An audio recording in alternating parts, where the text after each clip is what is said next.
That'll be the cool. Tancredo. He'd be 80 years old. He doesn't look it. He looks great. Oh, yeah. That's amazing. Youthful, healthy. I do like that idea of the what if. That was always one of my favorite side comic book series as a kid, the whole what if series. And shout out if you did pick those up, because those were always a fun reimagination of what the timeline would be. Well, that is kind of a fun story. One of the fascinating things that really hasn't been explored is the near 40-year combined control of the state of Colorado by John Hickenlooper and Michael Bennet. Now Michael's going for governor. So this will just continue, because Mike was John Hickenlooper's chief of staff when he was mayor of Denver. So you've had this tag team, two guys, Hickenlooper and Bennett, that have had combined 40 years of influence on the state of Colorado. And they win elections rather easily. Yeah, and I think it's also kind of an idea of looking at that sort of political patronage, long-term serving, families' names is a larger issue there, because, we know that in a certain part of the country, there are certain last names that bring in the donor money regardless of the ability of the person, but the name is the attraction. Yeah. And that happens on both sides of the political aisle. Yeah. Lots to talk about this hour. We're going to be joined in just a few minutes by Eamon Blair, Texas Public Policy Foundation, regarding the Sovereign Nation Project. Trump adding a whole list of countries now to his travel ban list, 39 countries. We'll get into this. And what does it really mean to assimilate into this country? Do we have a real serious problem with, like, Somalis, for instance? You're not going to want to miss this conversation. Now is time, though, for the news. Blake Olson. Blake Olson, news and comment. Hey, good morning. It is Wednesday, 46 with some clouds in Denver, expecting a high of 65 today. News sponsored by Pastor Camp Heating and Air Conditioning at 303-777-1234 to learn more about special savings opportunities on Lennox equipment. Our top story, former special counsel Jack Slimy Smith appearing before members of Congress this morning. The former special counsel will provide testimony about his prosecutions of President Trump to the House Judiciary Committee behind closed doors. Smith is expected to give details about the cases involving Trump's handling of classified documents and alleged attempts to overturn the 2020 presidential election. Republican Judiciary Chairman Jim Jordan has criticized Smith's prosecutions of Trump as being politically motivated. Trump has called for Smith to be investigated and put in prison. I'm Scott Carr in Washington. The nation will hear from the president in prime time tonight. DJT said that he'll speak from the White House at 7 Mountain. He did not provide any details about the address. Before that, he'll head to Dover Air Force Base for the return of 2 Iowa National Guard soldiers killed in Syria. Trump will also meet with the families of Sergeants William Howard and Edgar Torres Tovar. The 2 were shot and killed last weekend, along with a civilian interpreter from Michigan, after a gunman attacked a security meeting. Well, hold on to your hats today on the Front Range. Then I'll huff, and I'll puff, and I'll blow your house in. It won't be one of Polis's wolves who may blow over power lines, but high winds from Mother Nature. Excel says fewer customers should lose power today due to the high winds.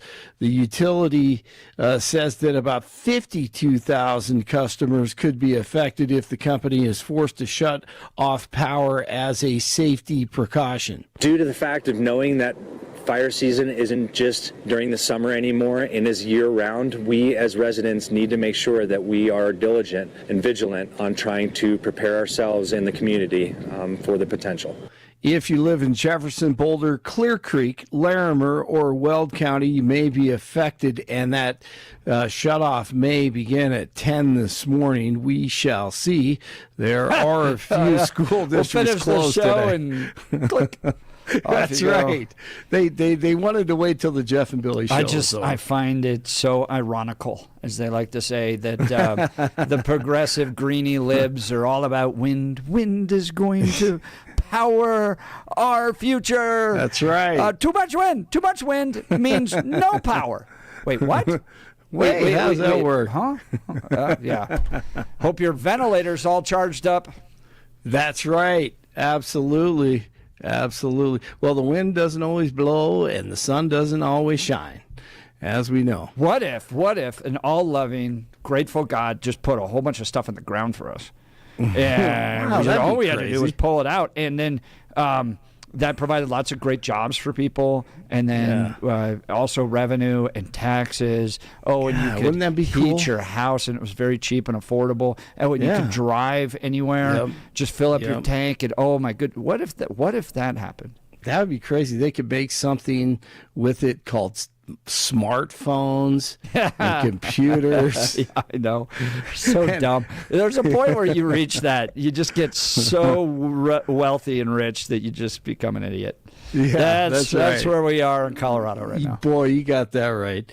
The search is still on for the suspect wanted for the terrorist attack at Brown University in Rhode Island. They released new video of the man who may have murdered 2 students and wounded 9 others. He's fat, he's dressed in black, and he's walking along a street around the time of the shooting at the Ivy League school on Saturday. Who is hiding this guy? Nick Reiner is set to be arraigned in court today after he was charged with murdering his parents. He stabbed Hollywood director Rob Reiner and Michelle Reiner, his mother and his father, in their Brentwood home, of course, over the weekend. Tuesday, he was formally charged with the murders, but they didn't allow him to appear because he wasn't cleared medically. Wow. All right. Candace Owens talked about her 4.5-hour meeting with Erica Kirk a couple of days ago. She talked on Tuesday. Sounds like it was very productive, cooled everyone's jets a little. That's a good thing. I will say I was immediately refreshed by the fact that one of the first things that Erica did was she owned the lies, or rather, I guess they would cage it as miscommunications that were coming from various people at the company. Like, look, this is a company with 650 people that are employed. Everybody at this time is exceedingly emotional, and they are communicating, and no matter what somebody says on Twitter, they assume that this communication has come down from management, and that's not always a circumstance. But they owned right away, which felt great, that if you guys recall, Erica sat down with Glenn Beck. I actually missed this portion. And then they talked about other things. I mean, numerous things. So it will continue. And Jeff won't have to listen to it, so I will. Continue. All right. We're there's gonna a get few to the things truth that of we're this not thing, covered in man. this report here. First of all, watch the first 30 seconds. You see how crazy she is. She goes, Shabbat Shalom, and then starts dancing around to Jewish music. Yeah. And then, She's gets into celebrating Israel. Hanukkah. She's not celebrating Hanukkah. She's making fun of it. No Oh way. my gosh. All right, and then she goes down this whole thing about how she wouldn't drink the water provided to her by Turning Point because she thought she might get poisoned. You never know. You never know what you're walking into. I love it. I'll have more. It's going to get really good. Blake, you're going like all Real Housewives of Los Angeles or Bel Air or whatever. The drama. I love the drama. Hey, we're gonna expose the truth. We're gonna do it together. Yeah, it's called a trial. It's a trial. I will have it for you. Yes, it's called a trial. We've seen those before. They don't work out so well. I'll have some more tomorrow for you. Avs at Seattle last night. McCarr for McKinnon, a one-timer wide off the end boards. They score! Brock Nelson capitalizing on a loose puck. Colorado with a breakthrough on their power play, and the Avalanche lead 4-3. And they win it 5-3, 24-2. What a record. Broncos return to the practice field today as they prepare for the Jaguars. this weekend, going for 12 straight wins. Amazing. 45 in Brighton, 44 in Castle Rock, 46 in Denver. You are waking up with Jeff and Bill. Tendons, I can see my tendons down there as they move. And the doctor is fascinated that I only slit the skin. Blake Olson, News Talk 710 KNUS. As a Pacific storm system in front coming out of the Pacific Northwest rapidly moves into Colorado today, generally light winds to start the day will ramp up this afternoon, and conditions will get quite windy this afternoon, this evening, and overnight into early Thursday, especially along I-25 and west. Do be ready for that. Highs today will be mild, mid to upper 60s, then the wind up to 50 miles an hour in gusts. Higher gusts in those foothill areas. There will be a small chance of a rain or snow shower this evening and overnight. Colder tonight, a low near 30. Meteorologist Don Day in the 710 KNUS Weather Center.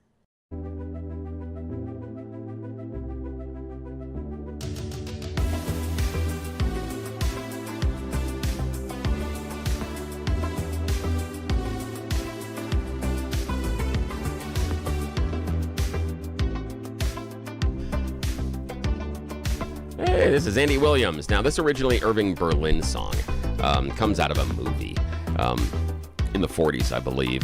And Andy Williams, though, gets known as Mr. Christmas. One great crooner voice, but oddly enough, a little bit of marketing. He would wear outrageous Christmas sweaters when he would go ahead and perform these songs. So the visual combined with his singing, he sort of became Mr. Christmas before he had other people. And now you can kind of say Jim Brickman did for a while. Now you got Michael Bublé, but back in it. Also, side note, just in case, Michael Bublé is going to be performing live at the Vatican on Christmas. It's their concert with the poor. That's better than football. Yeah, and the cool thing is this. Concert for the poor? Yeah, it's a concert. Awesome. It's a concert with the poor. They bring in about 3,000 people that are poor, disadvantaged, and they're in the concert. There are about 8,000 people that are there live at the Vatican. The cool thing is, it's the very first time the Pope will be attending the concert live. That is cool. Never been there before. So that's going to happen. You can stream it online if you're interested to watch Michael at the Vatican on Christmas Day, if you don't have anything else going on. I like that a lot better than basketball and football on Christmas Day. I think that is a terrible tradition this country has gotten. Okay, we got to talk about it just for a sec. I know that we got a guest here coming in. Yeah. Got to talk football just for a sec. The people responsible for the Christmas football games are probably trying to not kill themselves running into this holiday season because the games are crap. As you got to realize, we've got Netflix and Amazon competing for this one, and I forget the two Netflix games, but Amazon has got the prime time Christmas game. That is the Broncos and the Chiefs. You've noticed now we schedule division opponents late in the season because hopefully playoffs are going to be on the line. Yeah, in this case, no. Chiefs are out of the playoffs, and they don't have Patrick Mahomes. Either. No, I read in the trades yesterday, rumors are ad rates for that game have dropped by 40%. I believe it. Yeah, so they lost millions of dollars off of that injury and the fact that Chiefs sucks. But we enjoy it as a Broncos fans. There you go. It'll be a fun night. All right. Trump expanding the travel ban list to 39 countries now. Wow. It's a lot. Is he right to do this? Well, we have a 20-year U.S. Border Patrol veteran joining us to discuss America's national security and immigration. Eamon Blair, senior fellow at the Texas Public Policy Foundation. Mr. Blair, thank you for your time this morning. Yes, good morning. Hey, thank you for having me. Good morning. All right. So, I mean, this is probably the hottest issue with Trump's presidency. Obviously, illegal immigration, Joe Biden, anywhere from 10 to sometimes I see her numbers 20 million illegal immigrants came across. Questions about assimilation. Now you have the Somali issue in Minnesota. You have the Afghani attack on the National Guardsmen. Immigration, one of the biggest top issues facing this country. 20-year U.S. Border Patrol veteran. Please give us a sense on how you think the Trump administration is doing. What do you think of the additional countries being added to the Don't Come to America list? Your thoughts, sir? Great question. So, as a Border Patrol agent, especially under the Biden administration, what we saw is the Mexican cartels taking advantage of our system. What that means is we can't vet anyone.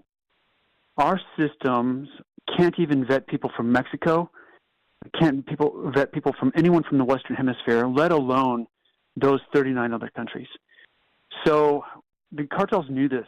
And so what they would do is they would create fake family units. They would they would kidnap children, drug them sometimes, create false documents, utilizing corrupt officials in Mexico, send them forward so that they would be released into the United States and continue to be a financial asset and operational tool for them inside the U.S. under slavery. Now, unfortunately, those of us as Border Patrol agents saw this, but we were unable to do anything about it. And so we had to facilitate this mass migration into the United States. And so there needs to be some sort of a pause to go through our systems and look at how can we actually go through do the vetting process as required by law to determine who these people are, where they're coming from, what their intentions are. Are they true asylum seekers? Are they seeking refuge? What is their background? Who are they aligned with? What allegiances do they have? Will they have an allegiance to the United States and the principles within our Constitution? All these things should be done when they are detained and questioned by Border Patrol and immigration officials. However, that wasn't the case before. Now we're dealing with that on the interior. But the reason why he's pausing this, if you look at what's happening with the Afghan terror plots of Afghan nationals in the U.S. or the Afghan Terrorist Act against the National Guard soldiers in Washington, D.C., is because our vetting system is completely broken. That's Eamon Blair. He's with the Texas Public Policy Foundation. Eamon, this is a debate show, a left, right, center debate show, and oftentimes we hear from the other side that America has this great tradition. I mean, it is in the poem at the base of the Statue of Liberty that give us your tired, your poor, your huddled masses yearning for freedom. The city of Denver went even further. We're not being coy about it at all. Hung up a big banner, "We heart immigrants." This is part of the fabric of America, is immigration. And throughout any time anybody has come to this country, whether it's Chinese or the Polish or the Irish, there's always been suspicion about who's coming to this country. And we've had to overcome that in order to build America and what it's great. So are we being bigoted? Are we being small-minded? Are we being xenophobic by wanting to have strong borders? Your thoughts, sir? Yeah, great question. No, given the current situation in the current geopolitical environment now, when you have foreign nationals coming into the U.S., they are in debt bondage to those who brought them. So every illegal alien that came through Mexico is now indebted to the Mexican cartels, a foreign terrorist organization that owns the pipelines to every one of our communities. They have that Silk Road. And so they are now aligned with that organization and are now a financial asset for them, a recurring revenue generator, as well as an operational tool. That means they can force them to do their bidding. Now, they are also beholden to their foreign country. Look, most foreign countries, especially in the Western Hemisphere, allow or facilitate their own citizens to come to the U.S. because it's their greatest form of exports. They receive a massive portion of their GDP through remittances. Now, you also have large corporations, multinational corporations inside the United States that also see this as a form of cheap labor. So you have this foreign national that is now being exploited by foreign terrorist organizations, by their own nation state, by multinational corporations inside the United States. And so we now have a system that was not the same system that it was back in the day when the United States were bringing people in at mass, just like Texas was after the Reconstruction era. We now have a system where you have so many different actors that are using that human being as a weapon and using and exploiting them for their own benefit. So really, the most humane thing that can be done is actually immigration enforcement, breaking each of those chains and restoring them back to their own country of origin, while also protecting our own citizenry in the actual term and definition of what citizenship is.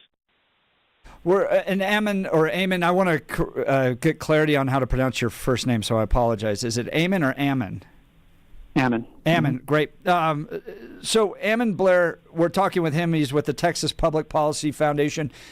Back when Tren de Aragua was taking over apartment complexes in Aurora, we actually went down and talked to people. And this is something you're never going to hear from the media. We talked to women that were here from Venezuela, traveled all the way across 5-6 countries, and they expressed to us their heartbrokenness over what they thought was happening in America, right? So what they heard down in those countries was that America was open, just cross the border. You're going to get to come to this amazing country. Your life's going to totally be better. Everything's awesome. All you got to do is get here. And one woman I spoke to in particular had been assaulted the entire way up here. So raped and assaulted, gets up here, and her frustration and anger was with Joe Biden because she was lied to, that this country was not open and that she had suffered tremendously and she still had to continue to live in the shadows. And I was reminded by a saying from a former Border Patrol agent like yourself, Ammon, that clarity is kindness. That when you provide a clear pathway on how to become an American citizen, that's actually a lot kinder to people than travel across 6 countries secretly, being raped the entire way, get to America, live in the shadows with the hopes that you're never caught with so much more, as much as a speeding ticket, because you can be deported right back. That's not kindness. Yet somehow progressives made that the argument that this is kindness to people. That's not kindness at all. That's a tremendous amount of human suffering. And I think what happened under the Biden administration was horrific human suffering. Like you pointed out, that kids were drugged. And I know that the Trump administration is trying to clean this all up. But to that notion that the left often makes that it is just compassionate to have open borders. You spent 20 years out there. How compassionate is that? Not at all. That's the whole reason actually why I left DHS. I left DHS and I came here at Texas Public Policy Foundation because I could no longer stand facilitating or allowing the human suffering, the trafficking of children. I couldn't do it anymore. I lost too many cases. I was one of the agents that was assigned to break fake family units in the first Trump administration in 2019 and 2020 with the caravans. And then later on, to see that human suffering. Look, for your audience, this was actually made known to people over a decade ago. The National Geographic actually has a docuseries called Underworld Incorporated. It was published in 2015, and they followed families from Mexico into Sinaloa-controlled territory in Houston. And they actually got to interview a girl there that had been there 3 years as a sex slave, sometimes being raped up to 40 times a day. And she told the National Geographic, the reporters, that she doesn't even know how much money she still owes to the cartels. Look, and that's what people need to realize now is these enclaves, just like the people that you spoke to in Colorado, when you have mass influx of foreign nationals into an area, we didn't get a mass influx of law enforcement to be able to conduct the rule of law in those regions. So who fills that vacuum? Well, transnational criminal organizations, foreign terrorist organizations, CCP-controlled triads. And so that's why we had Chinese secret Chinese police stations that were found in 2023 under Biden, all across America. You found those enclaves run by Tren de Aragua. So now we have U.S. territory seized, controlled, and governed by our foreign adversaries on our territory, governing the same very people that we're claiming to protect. But the only way that we can protect them now is by going through the system of immigration enforcement and border security. That's Ammon Blair. He's with the Texas Public Policy Foundation, a storied career with border security. Ammon, I want to ask you about a critique that's often made is that it's too burdensome, it's too long, it's too difficult to get into the United States, and that there needs to be reform at that level. What are your thoughts on that? Yeah, great question. And that goes back to the vetting issue. Look, that's why there needs to be a pause. We need to look at what our current technology is. If you've ever worked with people that work in the government, you know that our systems, our processes, our bureaucracies, our technology is so outdated. Our procurement and acquisition process is so horrible. Getting consumer off-the-shelf technology, transferring that technology, transferring systems is so difficult. And so that system itself needs to be completely overhauled. The entire system itself of immigration and whatnot needs to be overhauled. Look, as a Border Patrol agent, my mom just got her citizenship this year. It was actually, I tried sponsoring, as a Border Patrol agent, my own family in the UK that are fleeing because of weaponized mass migration in the UK, because of the crime and the rape gangs. And they're trying to flee into the U.S. They had sponsors of corporations to come here. I couldn't even, as an immigration officer, I couldn't even get them into the United States legally. And so it was, you are right, that we need to take a step back, pause. That's what Congressman Chip Roy is requesting right now with his bill. Pause and now go after each of these systems and figure out how we can stop these bottlenecks. Fascinating. Ammon Blair, Senior Fellow at the Texas Public Policy Foundation, joining us. A 20-year U.S. Border Patrol veteran, one of the clearest voices on America's national security and immigration issues. I want to shift now to Islam and the impact that is having. You mentioned the impact it's having in Europe. I think that numbers matter, right? Maybe it was Pete or somebody called in to the show and said that words talk but numbers scream.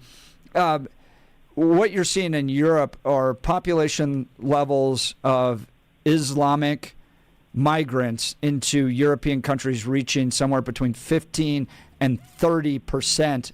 Colorado, where we live, it's 1%. When numbers reach a certain tipping point, then communities start to change and look different. What should America be doing with regards to immigration from particularly Islamic countries? Yeah, good question. Unfortunately, when your set of values are at odds with the constitutional principles, it should be difficult for a country, whether that's the U.S. or anyone else, to allow individuals that have ties that will not sever those ties to an ideology or a set of principles that aren't in line with our Declaration of Independence or the U.S. Constitution. And so when you come into the United States, regardless of your religion, regardless of your background, if you aren't willing to sever those ties, which are 100% written down in that oath of allegiance when you become a citizen, just like my mom did, when your ties are still tied, just like in what we see in Minnesota, their ties are still to al-Shabaab, to Islamic violent extremism, to forms of Sharia law, which subvert the U.S. Constitution and our rule of law. When that happens, unfortunately, then the United States, Trump is correct in that he cannot bring that into the United States, because what that does is it forms tribalism. And tribalism in history's past, if you read The Dying Citizen by Victor Davis Hanson, he talks about this. He talks about how tribalism, once it settles into society, it leads to complete chaos and an erosion of the political system in its entirety. And all that does is it leads to violence, and it leads to internal warfare or civil war. And so what we're seeing, like in Europe right now and everywhere else, is these massive enclaves of foreign nationals that do not want to assimilate, that they want to remain with allegiance to a separate entity or organization or religion that is not at England as a sovereign nation's best interest. And so, regardless of what religion, whether that's Islam or anything else, regardless of what organization, whether that's Al-Shabaab, the Mexican cartels, Trinidad Agua, Cartel of the Suns, so long as you choose allegiance to that set of principles over the U.S., then you shouldn't be here and you should not go through the process of becoming a citizen. That's Ammon Blair, Texas Public Policy Foundation. We're talking Trump now expanding the travel ban list to 39 countries. What do you think of this? Do you think Trump should be doing this? Give us a call. We'd love to hear from you. 303-696-1971. Text us on the Dan Caplis Law text line at 720-819-5115. Ammon, really appreciate your time this morning. Thanks so much. Thanks. Yeah, thank you guys for having me. Again, Ammon Blair, Texas Public Policy Foundation, 20-plus years as a Border Patrol agent. Is he right that we've got to put a pause on this, that the systems for evaluating who's coming into this country are just too old, too outdated, we need improvement? Or, look, America's always struggled when you bring in different people from different backgrounds, and this is just what happens. Stop being so xenophobic. What do you think? 303-696-1971. Text us on the Dan Caplis Law text line, 720-819-5115. All right, let's talk Guy Rees. Wife and I had an absolutely fantastic experience with Guy Rees. They're all over the Denver metro area, including in Parker. Got to sit down with their professional designer who showed us an incredible selection of Hunter Douglas custom blinds, shades, and shutters. Look, I was a little overwhelmed at first. I've never worked with a designer. I don't hire those people. But the price wasn't outrageous. And when you get help, I'm like any guy. I don't want to ask for help. But once you get help, it is so unbelievably perfect and awesome. She walked us through everything, helped us find the perfect options to enhance the look and functionality of our home. So whether your curtains are clashing or you just want a fresh look, Guy Rees has the solutions for you. Their designers are the experts, and they can help you with everything from window treatments to full room decor. Here's the best part. They offer a personalized in-home consultation. They'll come to you, so you can get the same expert advice right in your own home. Do yourself a favor. Get started today. Visit GuyRees.com to schedule your in-home consultation. That's GuyRees, GUIRYS.com, GUIRYS.com. Go see the great people at Guy Rees. You'll be sure to thank me. We'll continue with your phone calls and texts. You're listening to The Jeff and Bill Show. This is Denver's Talk Leader News Talk 710 KNUS.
Ooh.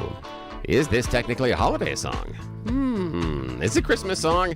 This is Lindsey Buckingham. Recorded this during a hiatus from Fleetwood Mac. They were talking at the time, and he talked about how this allowed him to get outside of creating more serious songs and just kind of have fun, because it's a fun rhythm, fun little bit of lyrics, nothing that Fleetwood Mac could probably pull off. So this was kind of an escape for him. It appears on his second album, but it's used in the opening credits of National Lampoon's Vacation. Yeah, it appears right. in every single one of the movies. This popped up in my mind like a Ferris Bueller's. No, National Lampoon's. Yep, it's in the opening credits. Opening credits, and yes. then it appears in all of the movies. So because of Christmas Vacation, that's why it's now considered a holiday song. But yeah, it is a fun song though. And Christmas Vacation, phenomenal movie. That's, oh man, yeah.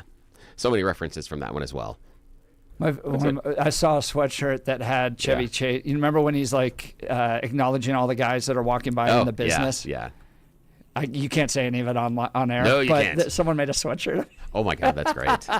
That is great. I love the fact that at the one time it's grandma's asked to give the Christmas blessing, and she stands up and she does a Pledge of Allegiance. There's so many little things in that. Yes. And the squirrel in the tree, and so many things. Yep, exactly. Brilliant. Must watch. All right, we're talking lots of things today regarding Trump.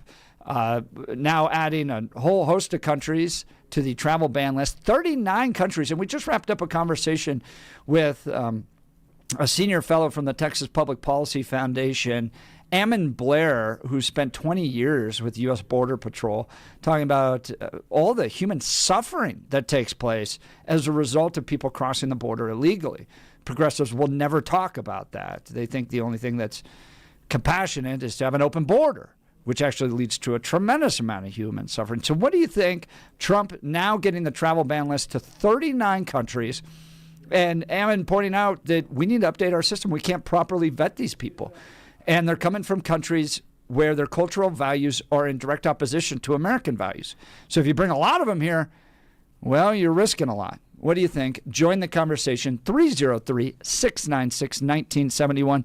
Text us on the Dan Caplis Law text line, 720-819-5115. Let's go to the phone lines. Jack in Wyoming. Good morning, Jack. You're on with Jeff and Bill. Morning. Yeah, I think your core question was, do we trust Trump's judgment on that?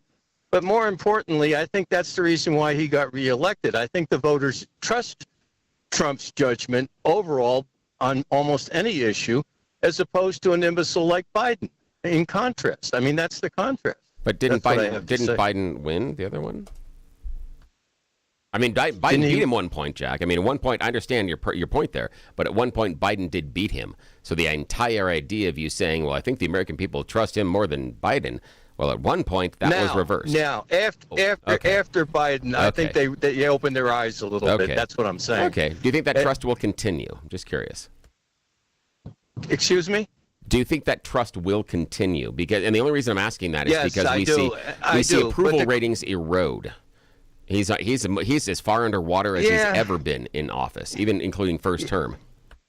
Yeah, I think people are waking up to reality, and I think Trump's judgment is so far superior to anything that the Democrats have ever shown, and I think people are becoming aware of it. But Jack, how does that explain, if people are becoming that Trump's judgment is so fantastical, how does it explain eroding approval ratings?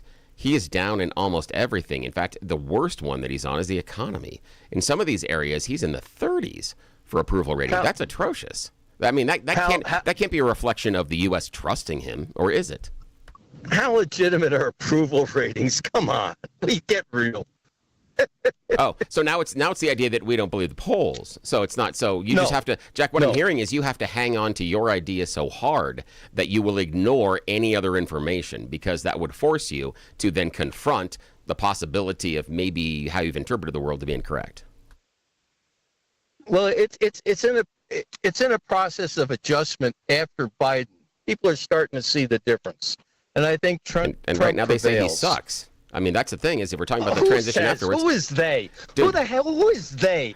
Okay. It's like fine. Sources say. You're into the sources say so-and-so. Here's the thing. We have a history, though, of approval rating polls, and we have it through Trump's administration. We have it previous to then.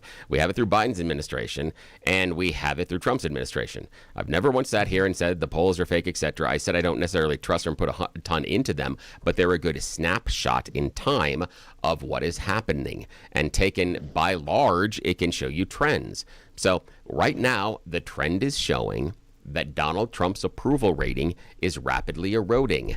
How does that square with your claim that the U.S. is trusting Trump at a greater number than ever before? Well, what's the group that you're citing? It sounds like it's your friends and cohorts that you're talking about. Okay, Jack, we're going to do this one. I appreciate the phone call. Thanks. Have a good day. But the idea is they're national polls, Jack. I mean, the idea is now, what poll do I not like this poll? I'm just saying that of a broad swath of polls through a variety of different pollsters, there is shown to be an erosion of the approval rating.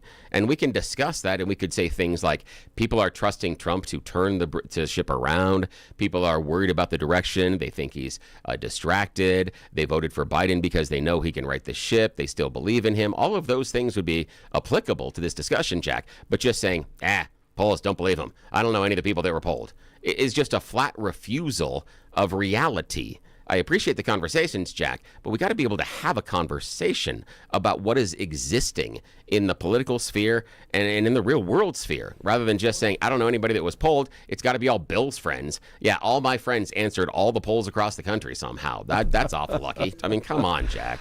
Feel free to join the conversation. 303-696-1971. 303-696-1971. Text us on the Dan Caplis Law text line, 720-819-5115. What do you think about Trump now getting to 39 countries? Bill, is he right to do this?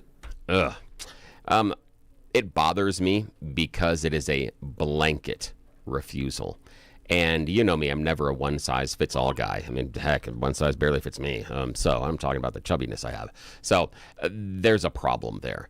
I agree with our previous guest, Mr. Bundy, about the idea that we aren't vetting people, and our system is absolutely broken. And for a variety of reasons, it's broken. But that's something that we can work through.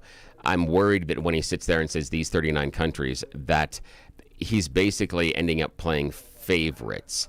And it worries me when you hear things like, why can't we have more immigrants from like Norway and Denmark and not other countries? It just worries me that he's blocking all of them off, and I don't think it's necessarily rational. Sometimes I think it is more emotional with him, and that just worries me. Rather than him trying to fix the system, I see him just closing the doors. Join the conversation. We'd love to hear from you. You're listening to The Jeff and Bill Show. This is Denver's Talk Leader, News Talk 710 KNUS.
Hey, we did this a little bit earlier. Christmas Eve Sarajevo. Again from Trans-Siberian Orchestra, but they're not the first band to release this. You can actually find this on a release by the band Savatage. That's where it dropped first. But not unusual, because the guys in TSO are also members of Savatage. Yeah. But this is a story of a Bosnian cellist. The story goes that he goes home after a war and finds the home ruined, and bombing continues again. Instead of going and hiding, he goes and sits on the rubble and plays his cello. Yeah, this is actually a blending of punk yeah, rock. it's so cool. It's actually a blending of God Rest Ye Merry Gentlemen and Carol of the Bells. But again, the original version drops on the band's album Savatage, which is their other band that's not necessarily as popular as TSO. All right, Trump holding a State of the Union, or not State of the Union, a national address this evening. Bill? Yeah, people. What do you think's going to happen? Well, I already read online the fans of Survivor are super pissed. He's made them all mad because it's the season finale, and they want to know who won. And they're so mad online. Is he claiming broadcast time? Yeah, he's claiming broadcast time. Yeah, he's taking broadcast time. So it looks like right now he's taking. Pretty big. What do you think? I think this is going to be his annual Festivus delivery speech. It's going to be an airing the grievances. That's where this is going to be. So no major new announcements, you think? No. This is going to be, for me, it's going to be, I'm expecting a rehash of all the things that I'm mad about. And then you people are so stupid. You don't understand we have the greatest economy in America. Shut up about nobody having jobs. Be quiet. Be quiet about that. That's what it's going to be. I think he's going to brag about tariffs and all the money coming in as a result of it. All right, we'll see. We'll talk about it tomorrow. You've been listening to The Jeff and Bill Show. This is News Talk 710 KNUS. Tomorrow's Friday.